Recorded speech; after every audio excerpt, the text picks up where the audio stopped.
नमस्कार साथियों, परिहार क्लासेस में आपका स्वागत है। आज की वीडियो में हम मध्यकालीन भारत के इतिहास में जो मुग़ल शासन है उसके बारे में कुछ प्रश्नों को देखेंगे। तो चलिए शुरू करते हैं। पहला सवाल है, 1526 में बाबर ने किस वंश के शासक को परास्त करके मुग़ल साम्राज्य की नींव डाली थी?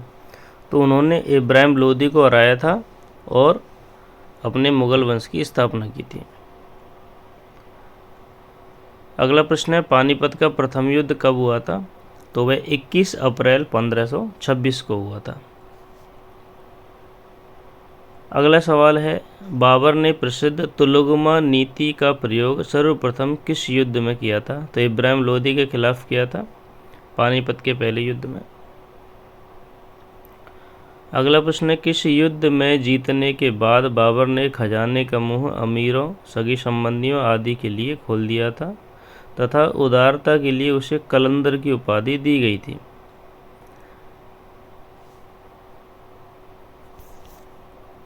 ऑप्शन ए हमारा सही हो जाएगा इसका आंसर। अगला सवाल है, भारत में ग्रैंड ट्रंक रोड किसने बनवाई थी? तो वह शेरशाह सूरी ने बनवाई थी। अगला सवाल है, भारत विजय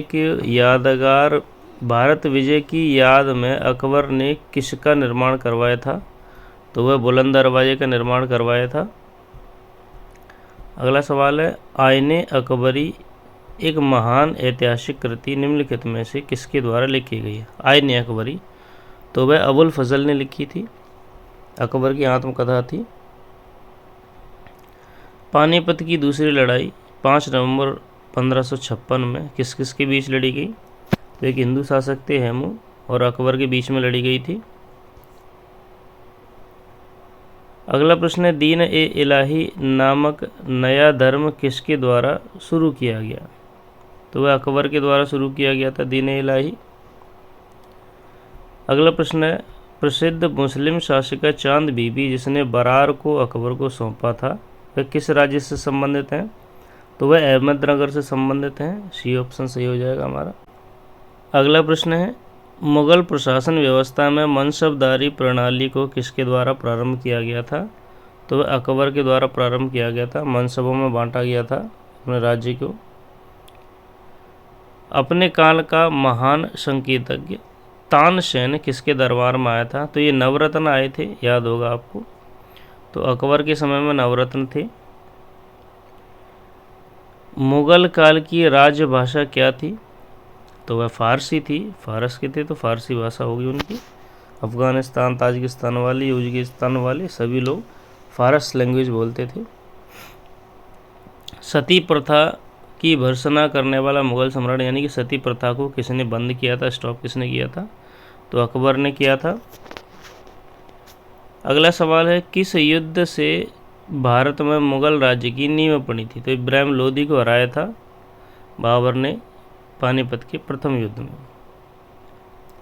मुग़ल चित्रकारी किसके शासनकाल में पराकाष्ठा प्रति यानी कि चित्रकला का स्वर्णिम युग किसको कहा गया था? आप स्वर्णिम युग भी कह सकते हो, तो वह जहांगीर के काल को कहा गया है।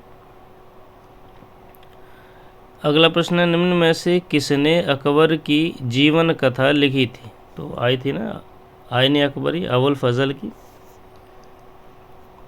अगला प्रश्न है, किस मुग़ल शासक ने भारत की वनस्पति और प्राणी जगत, ऋतुओं, फसलों, तो ये 2 जने थे, एक तो बाबर थे, बाबर के अलावा लिखी थी जहांगीर ने, ठीक है, 2 जनों ने लिखी है।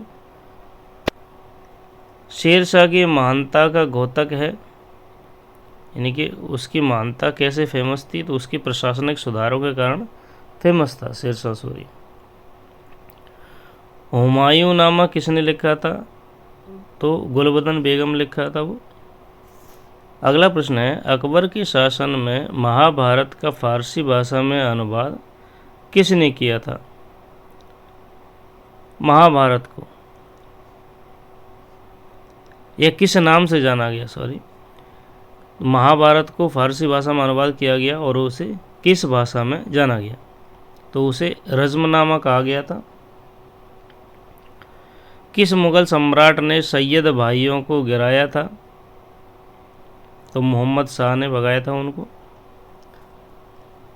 अगला प्रश्न है, निम्न में से कौन अंतिम मुगल सम्राट था? तो बहादुर शाह जफर थे 1857 की क्रांति के समय, तो बहादुर शाह द्वितीय हो जाएंगे। अगला प्रश्न है, अकबर के शासनकाल में भू राजस्व सुधारों के लिए कौन उत्तरदायी थे? तो अकबर के समय नवरत्न थे, उनमें अलग अलग कार्य बांटे गए थे, तो भू राजस्व का काम टोडरमल को दिया गया था। अगला प्रश्न है, अकबर द्वारा बनाए गए उपासना भवन या पूजा गृह का क्या नाम हुआ करता था? तो उसे इबादत खाना कहते थे। अगला प्रश्न है, सुप्रसिद्ध संगीता के तानसेन और बैजू बावरा किसके समय में थे? ये किसके शासनकाल में सुविख्यात थे? तो ये नवरत्न थे अकबर के, उनमें शामिल थे। अगला प्रश्न है, रामचरितमानस के लेखक तुलसीदास किसके शासनकाल में से संबंधित हैं? तो देखो, इन्होंने 1574 के आसपास किया था, तो 1574 के आसपास अकबर थे ये राजा। अगला प्रश्न है, किस युद्ध में बाबर ने जिहाद धर्मयुद्ध का नारा दिया था या तमगा नामक कर को समाप्त करके युद्ध जीतने के बाद गाजी की उपाधि धारण की थी? तो वह खानवा का युद्ध था। अगला प्रश्न है, मुबैयान नामक पद्य शैली के जन्मदाता बाबर ने अपनी आत्मकथा तुझ के ए बाबरी किस भाषा में लिखी थी? तो उन्होंने तुर्की भाषा में लिखा था इसे। अंतिम सवाल है, बाबर मूल रूप से कहाँ का शासक था? तो वह फरगना का शासक था। तो ये थे हमारे आज के 30 सवाल। यदि आपको वीडियो अच्छी लगी हो तो वीडियो को लाइक करें और चैनल को सब्सक्राइब करें। Thank you.